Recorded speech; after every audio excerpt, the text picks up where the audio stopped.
All right, let's take a look at the assessment update, clinical assessment update. We will start by putting the name of a participant in here, and we're going to use a fake name and choose them right here.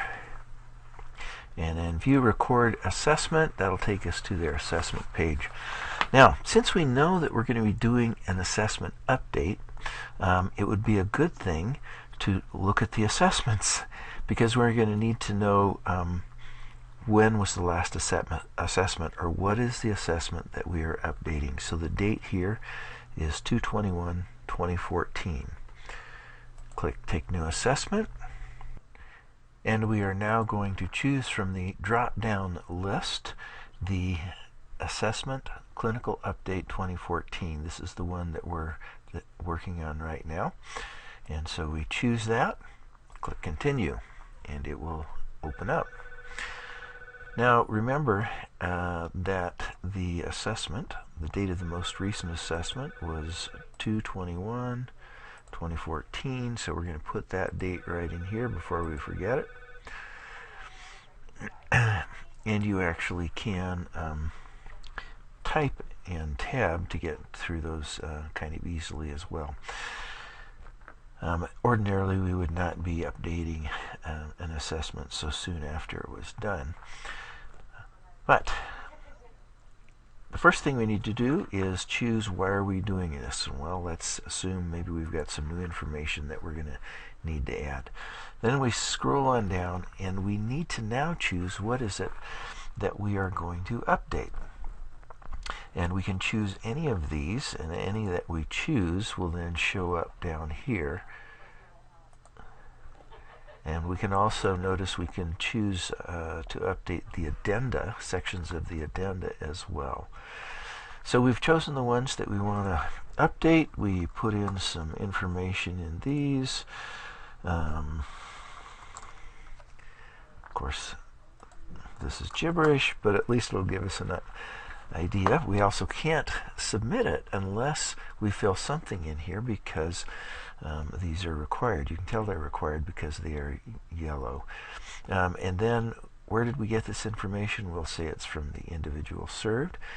If you had gotten information from other sources, then you would write those sources down here. But let's not do that at this point. And next page.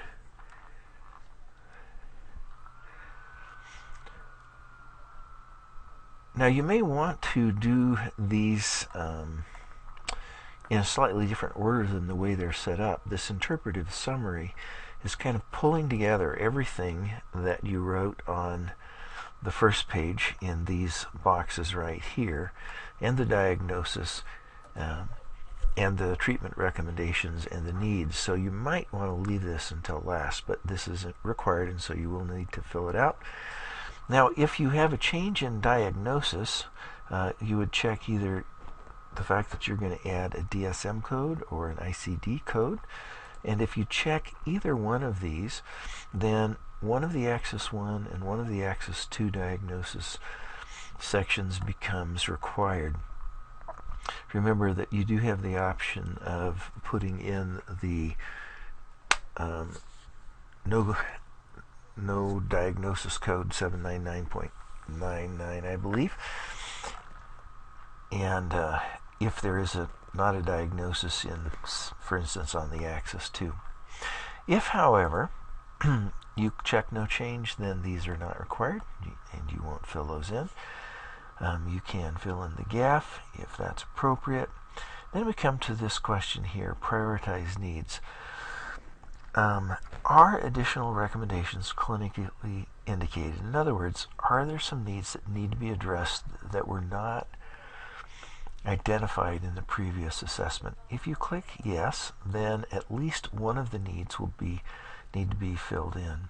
Notice that after you fill that in, then you also need to check whether this is active, the individual is declined, it's deferred, or it's referred out. Let's say it's active. If the person was not willing to deal with it, if you needed to defer it or refer it out, or the individual declined, then it would be appropriate to put the information down here of why. Why was it declined, deferred, or referred out? Next, choose, is there a change in the level of care or services? If yes, then you have the opportunity to put in what those changes are, what the new recommendations are. If you click no, then of course it's not there, and you double click to get rid of the choice altogether.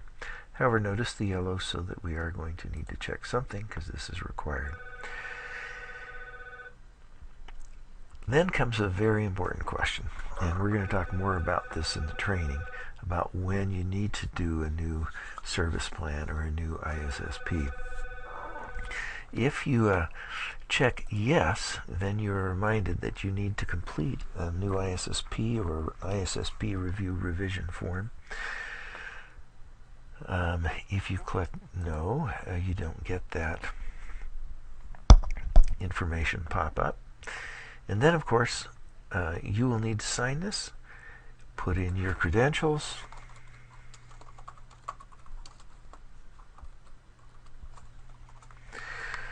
and today's date. And here's where, if you want to, you can just type an F, and February will show up. Type in 27, and that shows up, and 2014, and that shows up. I find it easier to type than to use the drop-down menu. When that's filled in, and after you have signed this, then you should be able to submit this. And it reminds us we haven't filled in the interpretive summary. So we come back, fill in the interpretive summary with all of the important information, submit it again. Now sometimes I get the question, well, what if I don't know all of this, or what if I can't complete a section of it yet? In that case, then you would save it as a draft, and that will allow you to move on, save what you have, come back later and fill it out to complete it and submit it. And once you have submitted it, you need to make sure you see this little notice here that your assessment information was submitted. Click OK. You now have the option of reviewing what you have here, hitting continue, which will take you back to this participant's assessment page, or click edit, which will take you back into that assessment update, and so that you can change things if you noticed you needed to change something after reviewing it. If we click continue, we can now find that right here, assessment clinical update. 227 is when we did it, and it is enabled. Oh, and I just noticed one thing. I didn't put an assessment identifier in here, and I think that would be a very appropriate thing to do. Notice this is the date, and also this has the identifier of Lenovo tablet. I think it was done on a Lenovo tablet, but we are going to go ahead and update this. We'll bring us back into it. And now we can, right here in the assessment identifier, 221.14, Lenovo tablet assess. And that tells us that we are updating that particular clinical assessment. And then we can go back down and click submit. And your information was submitted. We come back.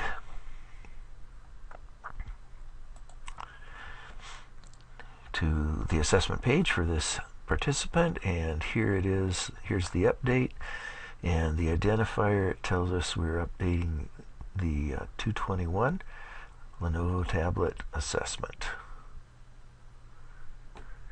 And that's it.